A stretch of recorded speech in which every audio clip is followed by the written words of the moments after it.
Welcome to the Better Call Daddy Show. This is Big Daddy. Oh my God, that's hysterical. You're not going to believe this.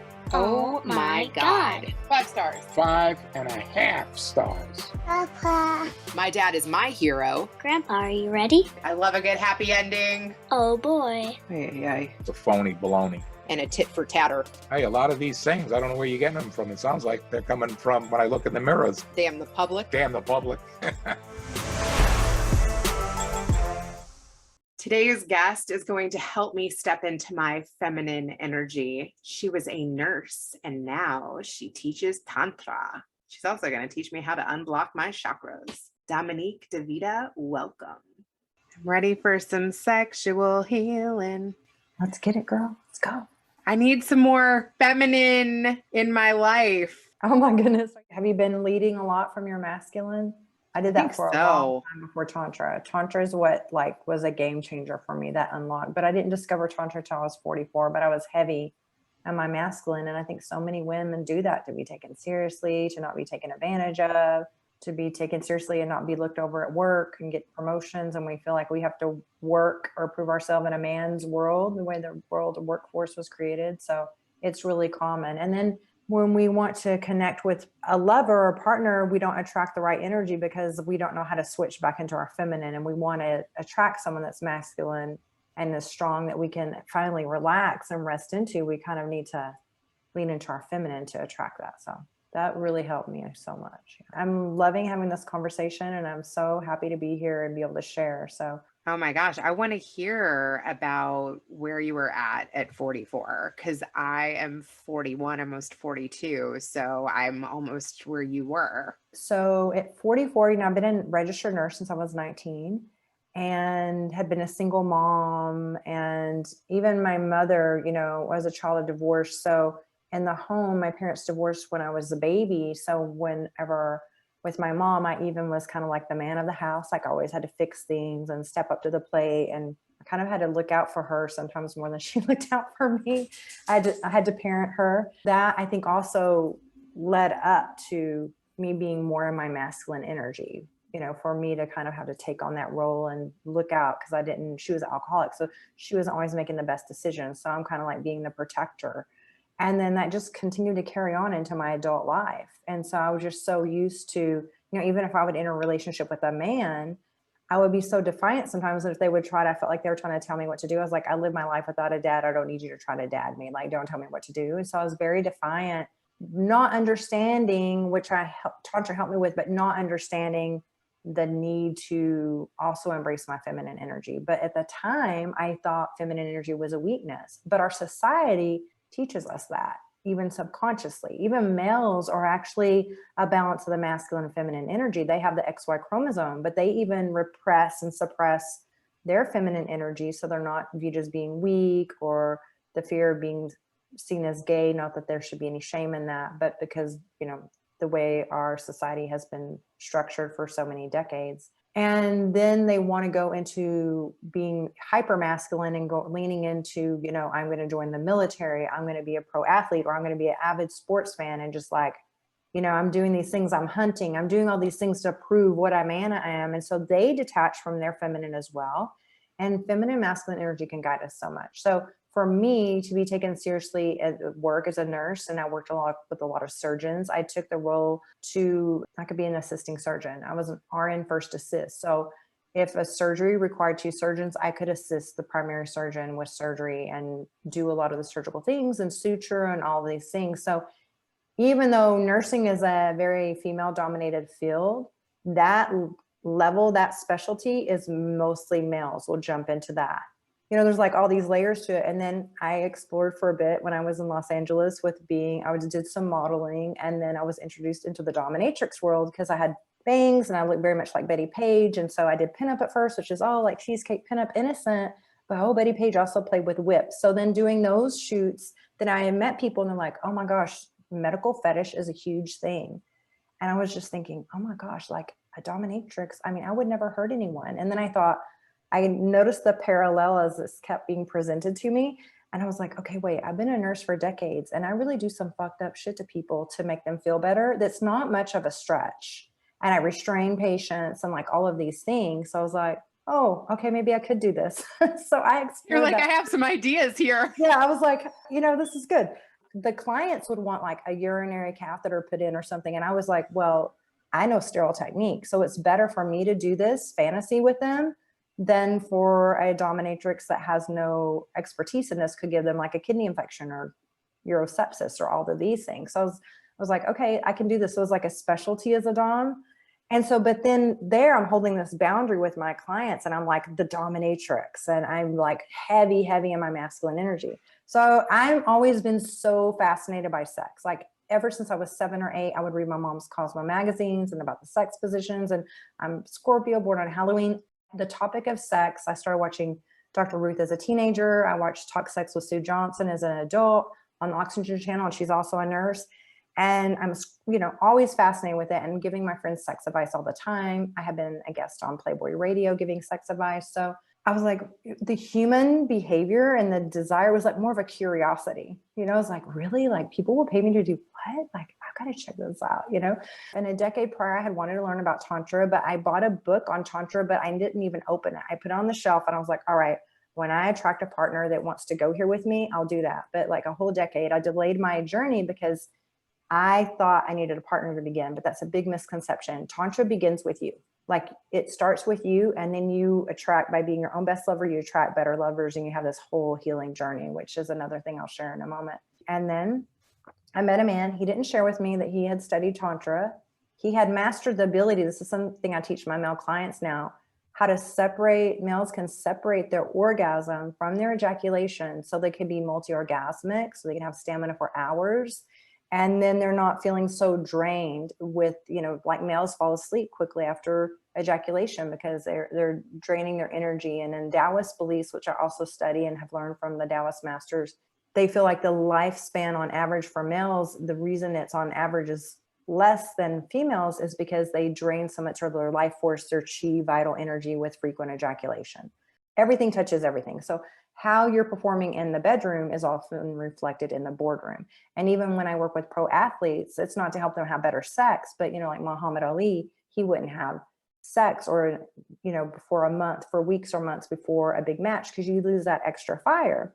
With this, they're able to actually still have that peak performance and bring their A game in the field and not have to pass up on having intimacy and connection with their, with a lover. This person that I had this experience with, he had mastered that technique and he didn't share it with me. This was just a lovely surprise. He had dated a Tantra coach. He had studied Tantra for over a year and had this level of mastery. And so it was just a beautiful surprise for me when I was with him for the first time. And we actually had sex for a period of 5 hours. And it literally felt like 20 minutes went by because time flies when you're having fun, right? But I knew a lot had transpired in that time, but like it felt timeless. It was just the most amazing experience. And with Tantra, you learn meditation practices, and your largest sex organ is your brain. So that helps you with that. He was able to hold space and be present with me and be very connected. And I don't know if you're familiar with yoga or Kundalini, but in your chakras or your energy centers, with having this prolonged states of ecstatic pleasure and bliss, that's where the sexual healing, that's where that came into play for me. And I literally had what I call a soulgasm. And when my sexual energy went up through my energy centers on my third eye opened. And it literally changed my life, completely changed my whole life path. And I started understanding more about sexual energy. But that night was amazing. And the next morning when I woke up, he was just like, would you like to come back? And, after I had errands and things to do, he's like, will you come back and stay with me and get a night? I was like, I'm here. Like, this is amazing. And so I just thought maybe it was a fluke, but the next night, same thing. And I could tell he was so confident or confident, like he was just like not even worried that me having these amazing experiences of pleasure and multiple orgasms was not going to push him to the point of no return. And that night, Rena, when I was done, I sat up in the bed and I just looked him in the eyes. And I was just like, I want to clone you and give one of you to all my friends. Because at this point I was like, I don't know how to begin to explain this to my friends. And I felt so sad for like my friends and so many women that will never experience this within their lifetime, like not even knowing that's possible. And men don't even know that they can provide this for their lovers because they're being dumbed down by what they're seeing in porn. That's limiting what you can fully experience. And, you know, conscious cock is medicine. So when you understand these things, like that begins like a sexual healing between the male and the female. And so when this happened, I started being more aware of energy, and it actually had me step away from exploring the dominatrix world, because I was just like, okay, wait, if I'm taking on people's energies, even as a dom, I wasn't being intimate with people, but just if they're really suffering and not feeling good about themselves and coming to this place, I was just like, I need to just think about what I'm doing, because is that really good for me to be hurting people or doing these things, and like the energetics of everything. So I took a step back and started learning more about Tantra, exploring it. And then I learned more about the feminine energy. So one thing that helped me a lot too is I opened up my heart chakra, because your heart chakra is often closed because we've been hurt by a mother-father wound or a heartbreak, and we don't want to feel hurt again. So we stay guarded and we have this armor and these walls up. And with the heart chakra, and when I ended up dating this person for a while, and then I was able to open up, like finally I was able to feel not guarded and open up my heart chakra. And now I just feel like love is my religion. I'm just such a loving being. And I live my life more from a place of love instead of fear, which has been so powerful, because again, I was putting all these walls and these things thinking I was protecting myself and keeping myself, no one's going to fuck with me, and being very defiant. But actually those walls were keeping me from fully experiencing life or intimacy and connection more than they were protecting me. It was like a false sense of security. It was actually blocking a lot of things instead of protecting me. And then I just started learning like leaning more into my feminine energy, because I can explain it like this. It's the polarity. It's like a dance with the masculine and the feminine energy. And if you think of a battery, you know, there's a positive pole and a negative pole, not to say one energy is positive or negative, but just as an example. And to have the energy happen, you know, you have to have that polarity, to create the spark. Same in relationships, you need that spark. So you might see very masculine females with males that seem a little more feminine, because that's going to be more what they're going to attract, right? Or you will also see then, after people start to get married or they cohabitate for a while, they start to enmesh their energies, and they start like both of them are in their masculine or both of them in their feminine, and they living together more like roommates instead of lovers. They like lose that spark, that desire. So even if it's a couple and they're both female or both males, one of them, they can take turns with it, but one of them will need to lean more into their masculine and one more into their feminine to create that desire and that arousal, and to keep that turn on in the relationship. For me, being anatomically female as a woman, when I started to open up my heart chakra, leaning into the feminine, I started attracting, well, first I began having healing and a healthy relationship with myself. And I started attracting better lovers.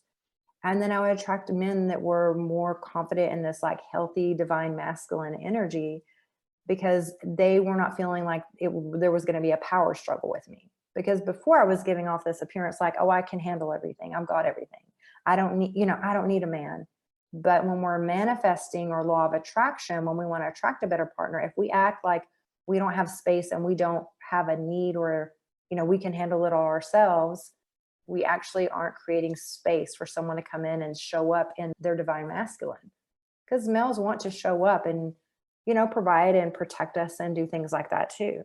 But we're not creating that space. When I leaned more into my feminine, I was like, I used to think the feminine energy was weakness, or my vulnerability was weakness. And Rena, it's actually turned into being my superpower.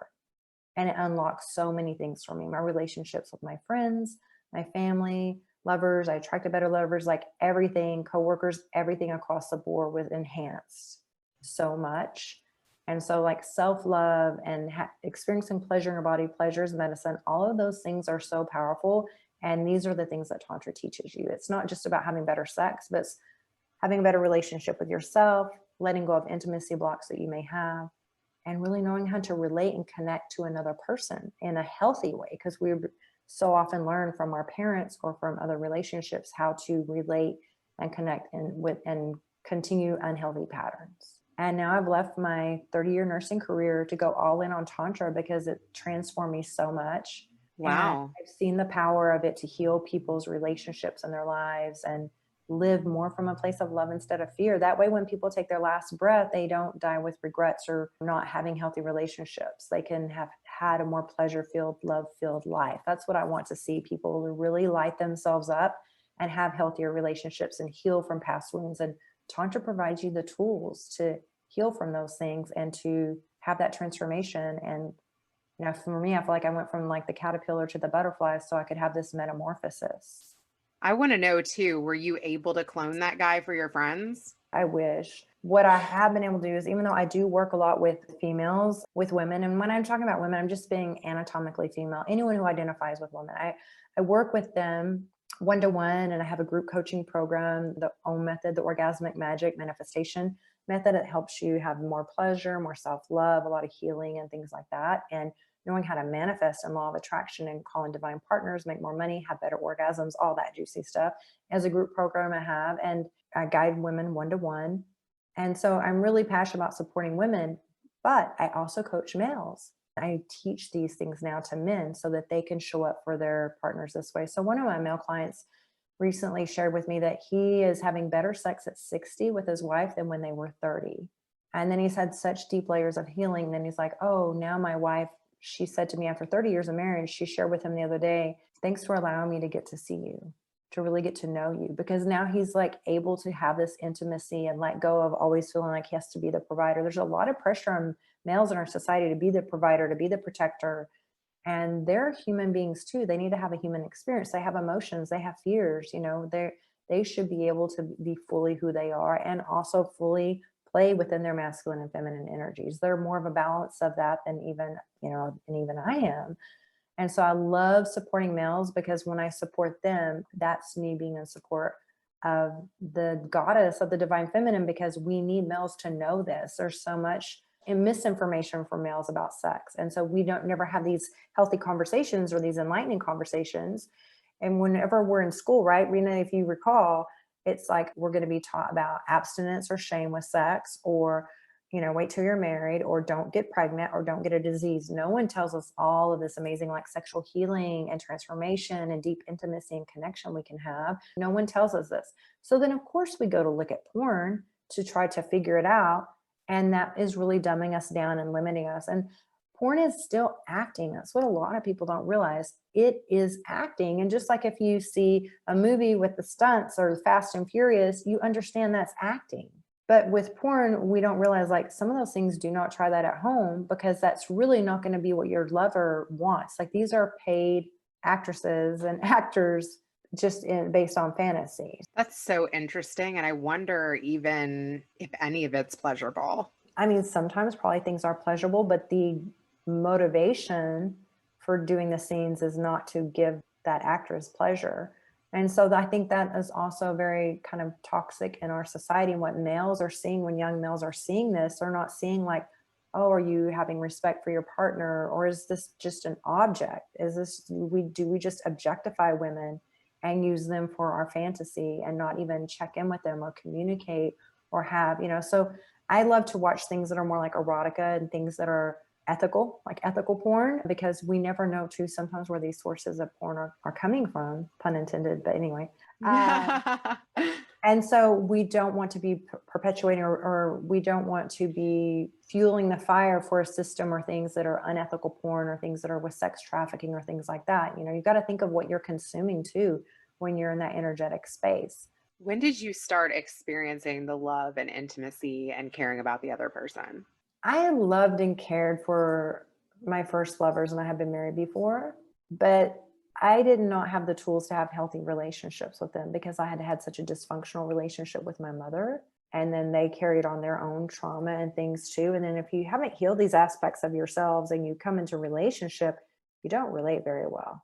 We approach love and relationships from scarcity or lack. We don't feel loved. That's why Tantra first starts with Pink Tantra. It talks about self-love in the heart chakra. Having this self-love allows you, when you're with a lover, to really, you know, be a better lover and to connect. And when you're with someone, you have, you know, you can't pour from an empty cup, because then if we're kind of loving when we don't even love ourselves and from scarcity, then we start to resent our partners, right? And if we don't know how to source love within ourselves, then if our partner is busy on a project or work or something is happening, then all of a sudden, I know for me, I would get upset and my ego would kick in and I would just be like, why aren't you paying attention to me? No, you know, like those kinds of things and these unhealthy patterns. Whereas once I began to love myself and have a healthy relationship with myself, I could approach relationship from a healthier way, and I could notice and observe people like, what is their self-love like? Before Tantra, I was just like, oh, I'm a nurse, and as long as we're using protection and we talk about if we've had testing or whatever, like I'm good. But then with Tantra and with learning about the energies, I was like, okay, I can't put a body condom on someone and protect myself from their bad vibes. Like if they're pursuing me and they're being with me and they're approaching me from like being the sales rep and trying to woo me and romance me, but then on the way to the date, they're road raging or they're very disrespectful to other people when they don't serve them or they're trying to get something from them, right? Or if they're very angry or have unresolved things, or they're living in a lot of fear, that energy is being transferred to me in my most intimate spaces. So often, in the past, I would be with a lover, and then a lot of times people will experience the next day, they kind of feel off or in a funk, or like, I don't know why, just feeling kind of weird today, but you don't even understand. You could have been taking on some energetic debris from that lover if they were not in a good headspace and a good heart space, and their energy is not on point. So I started thinking about, okay, watching and observing people for longer to see how they are on a consistent basis, and just seeing if there's someone that I admire and that I look up to how they live their lives, and that I'm not going to be with someone unless I would like to be like that person. We get so caught up with wanting to have a status symbol or, all of those things. And we think because we have all these certifications and degrees of like, I'm good. But then when I had to really look at myself, I was like, no, there's some things that I experienced in my childhood that I really needed to work past and heal. And I even took time from dating for a bit to like use the things I learned with Tantra and start to have that healing journey with myself. And when I did that, I attracted better lovers. Can you talk to me about some of the things that you had to heal? I think just the pattern of not really trusting that I could really rely on someone, because I couldn't rely on my mother, right? I didn't always feel fully safe with her, or that she was really, I could count on her. So then I had to work on healing things and work on things with my self-trust. And I can only trust someone else as much as I can trust myself. And then just to get in this place, and this sounds kind of woo, I'm a little bit woo-woo, then just trusting, okay, the universe has my back. I am supported by the universe. The universe has got me, and it's not going to give me something I can't handle, and it's going to provide. And that even demonstrated itself again today.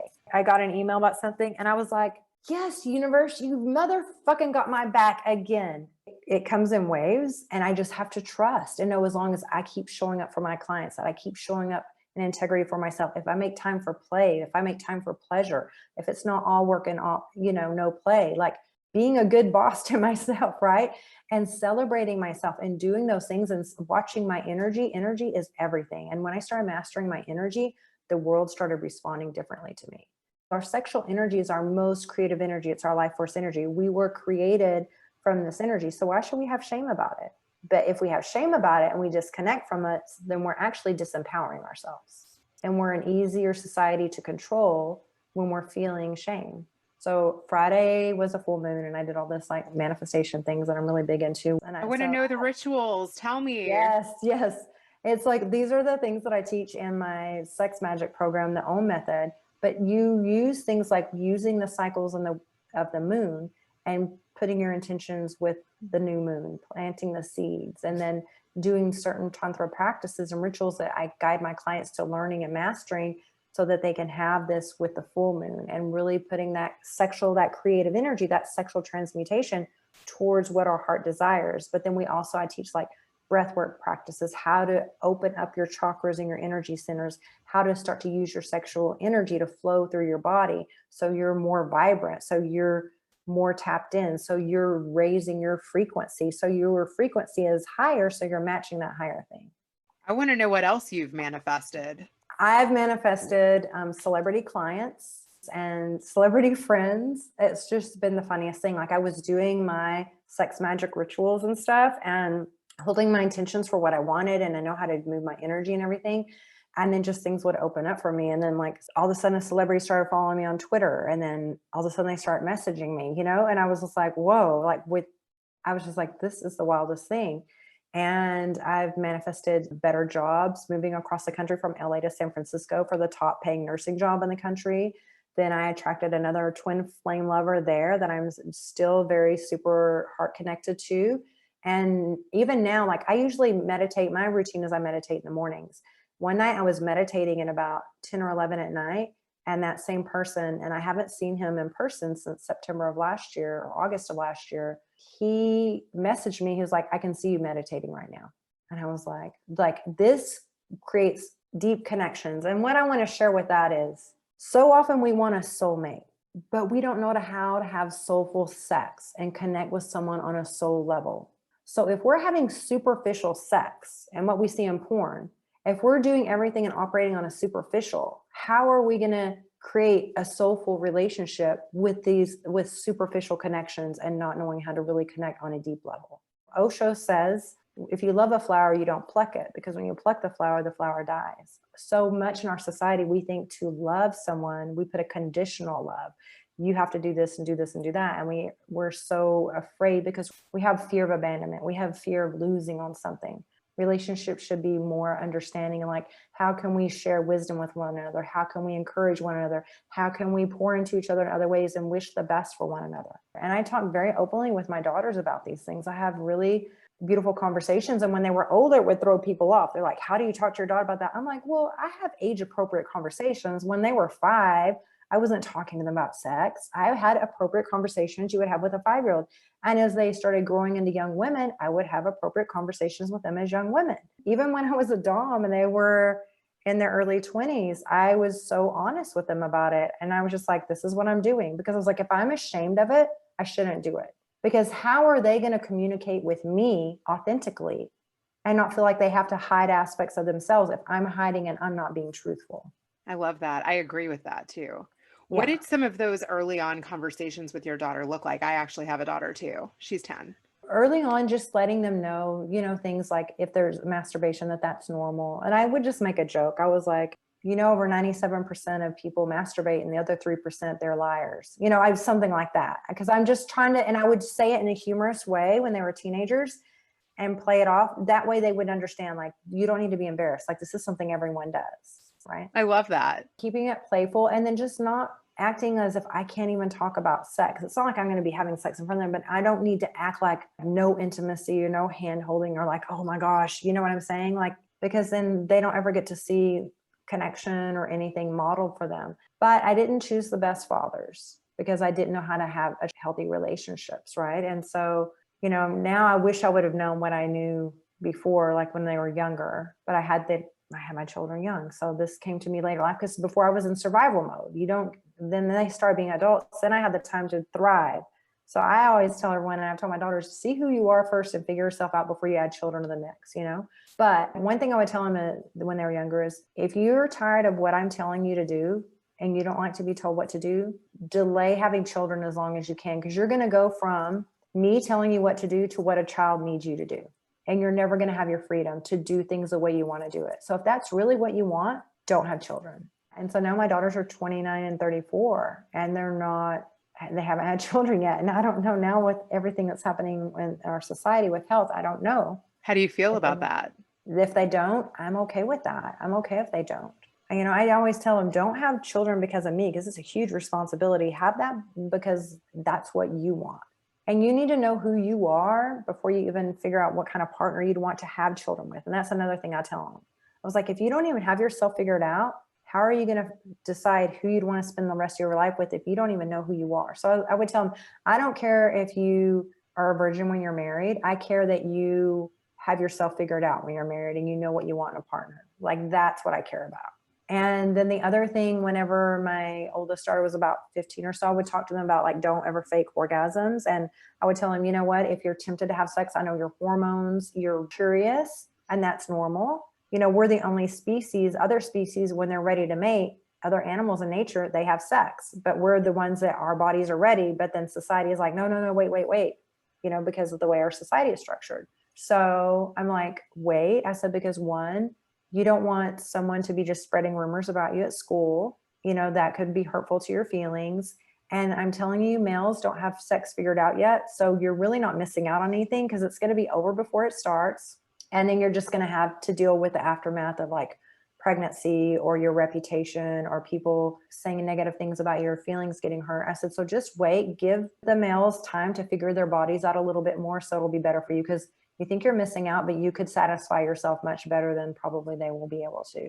You know, I lost my virginity when I was 15, and I had with the person I was with at the time, he was 19, and we were together for, 4 years, and our families expected for us to get married. So when I got pregnant, it was just like, okay, you two are getting married. And he was the only person I'd ever been with, and I never had an orgasm with him. I literally had a baby and everything. And then for a while, he didn't pay child support. And so once I told his grandparents when they would see my daughter, I was like, I would have been just as good going off to the sperm bank. I was like, the sex would have been just as good. I would have got just as much help. I was very my masculine. I would really put people in their place a lot. I'm not like that now. Now I'm like more in my zen. Now my daughters will call me like, Mom, I need some zen. And I'm like so chill. I'm a much different person. But before, I think I had so much hurt and so much wounding and disappointment that sometimes in the Scorpio stinger would come out and I would lash out, because hurt people hurt people. So when we're hurting, so it's important that we take a step back and heal those aspects of ourselves and have a healthy relationship with ourselves. Because so often we'll have a challenge in a relationship and we're like, oh, next I'm breaking up with you. But if we don't pay attention to the pattern that keeps happening, it'll be just a different person with the same things, because the universe is trying to teach us to learn from our mistakes, not to keep repeating them. But back in the day, I used to think like, oh, the best way to get over a man is to get under one. Oh my gosh, was that a hot mess? Yeah. So can you tell me, for our listeners that don't know anything about Tantra, like, what is Tantra to you? I love this. Tantra in Sanskrit words, it comes from India. It means to a weaving or a looming. So to me, it's like weaving and bringing in like the spirituality or the energy of sex. And when I say spirituality, it doesn't go against any of your religious beliefs. It's not going to convert you. You don't have to have a religious beliefs. This is just about the energy and merging that with sexuality and bringing those worlds together so that you can create this amazing transformation in your life by having a healthy relationship with all aspects of yourself and not having shame about your sexual energy, understanding, embracing how powerful it is, and understanding your chakras, your energy centers. And Tantra really gives you the tools for transformation so you can unlock those things. And so often in our world, we're so based on consumerism and feeling like we're not enough. And so we're consuming and buying and trying to fill this emptiness and this void, but there's so much within you. You've got all this buried treasure and this amazingness and magic right here within you. And Tantra gives you the keys to unlock that treasure and to start to discover this about yourself. And then you don't feel lack, or you don't feel like, oh, I always need to acquire this new thing. Or, you start to operate more from your heart space and more from awareness and more discernment and hearing your highest self communicating with you than like letting your ego run the show. And ego is good. It can keep us safe, but we need to have a healthy relationship with ego and not let it just run the show and have us making the worst decisions. So Tantra helps you to have a healthy relationship with yourself and the world around you. And how important is sexual energy in a healthy relationship? Oh my gosh, it's so important. Without it, you're just kind of like roommates. It's so important to have that intimacy and that connection, and that sexual energy, especially in Taoist beliefs, is it rejuvenates you. It's the fountain of youth. So many times, like, disease is dis-ease. It's having discomfort in your body, and pleasure is medicine. When you have an orgasm, you feel all these amazing hormones are released. Your serotonin is released, dopamine, like all of these chemical responses, oxytocin, are happening in orgasmic states that are so healthy for your body, help you reduce your cortisol level. When your cortisol level is lower, your immune system is stronger. When your cortisol level goes up, then you start gaining weight. When you understand the chakras, like let's say, for example, your second chakra is your solar plexus. This chakra is focusing on passion, but it also is governed with your sex organs and with your mouth, with your tongue and taste. That's why a lot of times, when you're not having sex, we'll turn to food. So when we are tolerating fuck boys or fuck girls to pass the time, we are actually showing the universe we're not available for the one to come in. Energy is everything. That's how you attract more money. That's how you attract better experiences. That's how you're living your most passionate life. And so often as a nurse, when I would see patients that would have dis-ease they would be very stagnant in their energy and disconnected from their sexual energy. And they would have like a lot of stress and anxiety and depression, all these things in their charts. And then stress, anxiety, depression, then, oh, they're just diagnosed with cancer. Well, that's like you're having a lot of stress and you don't know how to have a healthy relationship with your body. That's really interesting that you saw that medically. Yeah, I would see that. I would see on the charts like what their histories were. And then I would see they would have this new diagnosis. And then you could just tell that they were very sexually repressed, because I'm very intuitive and I can feel people's energies. And when you Can let go you of shame, teach me how to have that big O? I would love to. It's so amazing. And breathing is so important for having better orgasms, especially for women. It's important for males too. But for females, so often right before we're going to have an orgasm, if you notice, like there's been times where I'm like, okay, because I used to think I was like frigid. I was like, oh, I can't have orgasms. I'm so multi-orgasmic even before Tantra. But now I can even have like energy orgasms and things like this. And I can literally be laying next, if I'm really tuned into my partner, like the first person I soul orgasm with, I could lay next to him. And with the energy moving between us, I could have an orgasm without even being touched. Wow. That's Legit. incredible. Yes. And it's a thing with Tantra, because you start to know how to surge this energy through your body. My male clients will say, now I have a full body orgasm. I feel my orgasm from the top of my head down to my big toe. I never knew this was possible. So with breath, with breathing, we circulate the energy through our body. So I teach these pranayama, these practices with Tantra, which is white Tantra, goes over meditation and breath work. So meditation helps you have better sex and better orgasms, because your brain is your largest sex orgasm. So that's one thing, first step of having better orgasms. Second step is doing breath work. And even if you're not doing breath work practices like during sex, you won't necessarily be doing breath work practices, but reminding yourself to breathe deeply, because there were times that I was right on the edge and I could tell, I was like, oh my gosh, this orgasm's about to be so amazing. And then all of a sudden it would elude me. And I was like, where the fuck did it go? It's like gone. I swear I was just right about to like go over the waterfall, right? I was hate just that. right. But then I started to look, and as I started learning more about Tantra and breath work and things like that, one thing is the three main tenets of Tantra are breath, sound, and movement. The breathing, a lot of times right before when we're having so much pleasure, we tense up and we restrict ourselves and we'll hold our breath without even being aware of it. So it's like a candle flame. If we take away the oxygen to a candle flame, we cover it, then the flame is out. Same thing with our orgasm. So we have to remember to breathe deeply. And then the other thing is sound.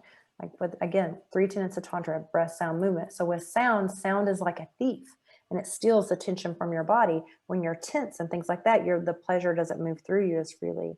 So you being able to moan and express yourself in sound and use your voice and communicate with your lover is so great. And even if you're not comfortable with it first, just saying, oh, like, oh yes, that feels so good, or just moaning, just to communicate, because our lovers aren't psychics, And if you can tell that they're about to be that point, that you think they're about to have an orgasm, just in a sexy way, remind them to breathe.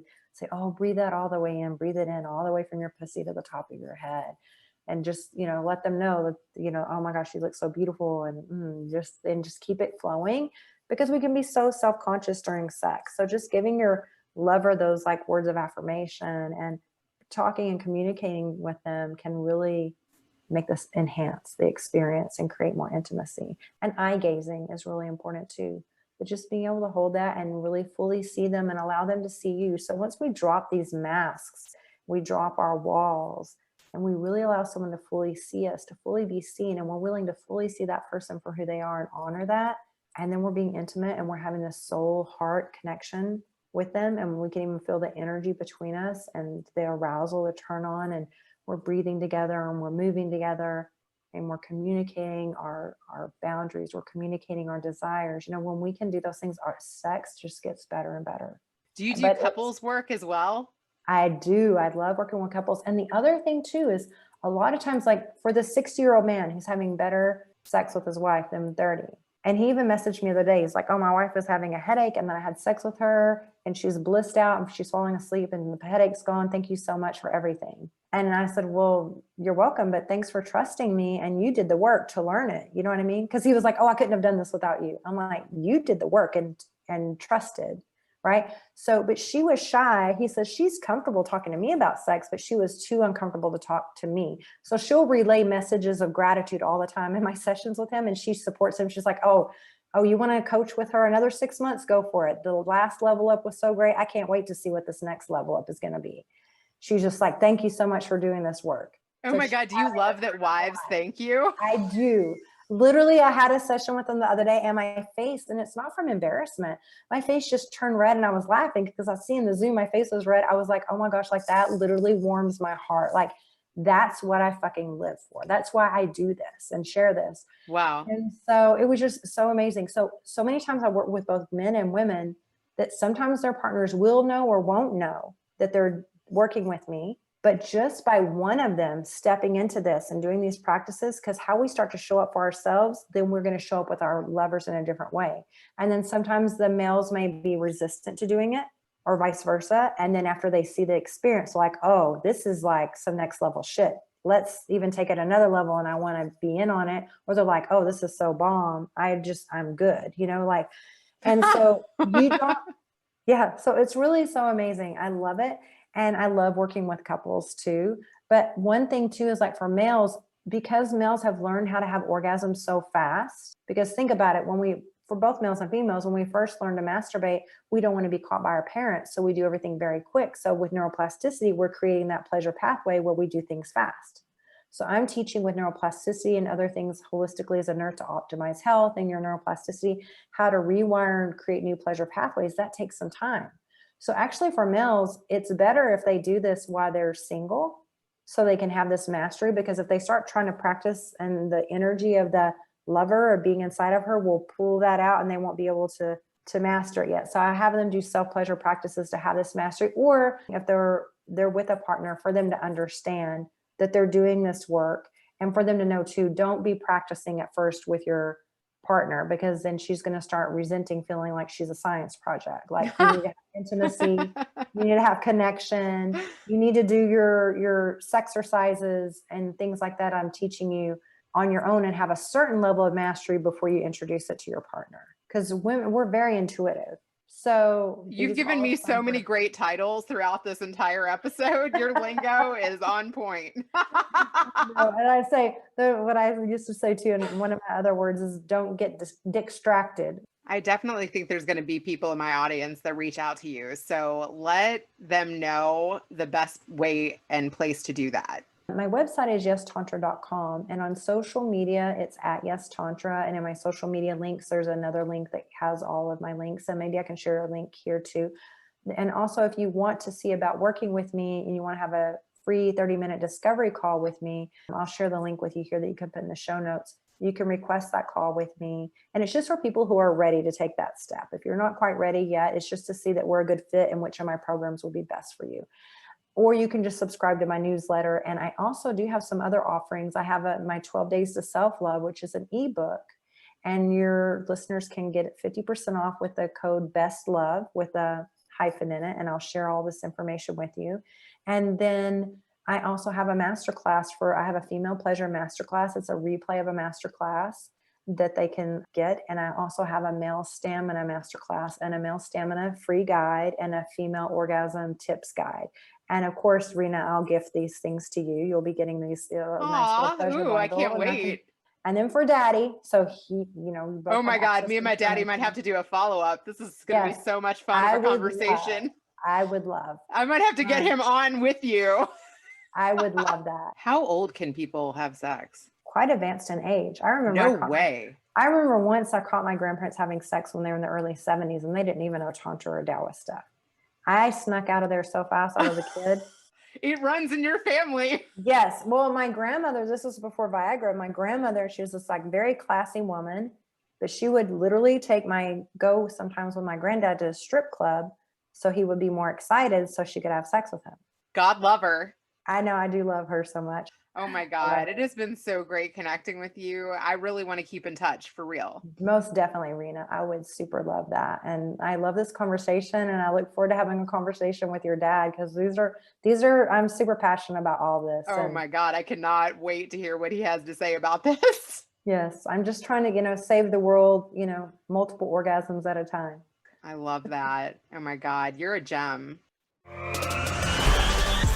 Thanks for listening to the Better Call Daddy Show. Now you can subscribe on Apple Podcasts, Google Play, Spotify, iHeartRadio, and TuneIn. If you've enjoyed this episode of the Better Call Daddy Show, please feel free to review it At ratethispodcast.com/BetterCallDaddy. Add Better Call Daddy Podcast on IG at Rena Friedman Watts on LinkedIn.com.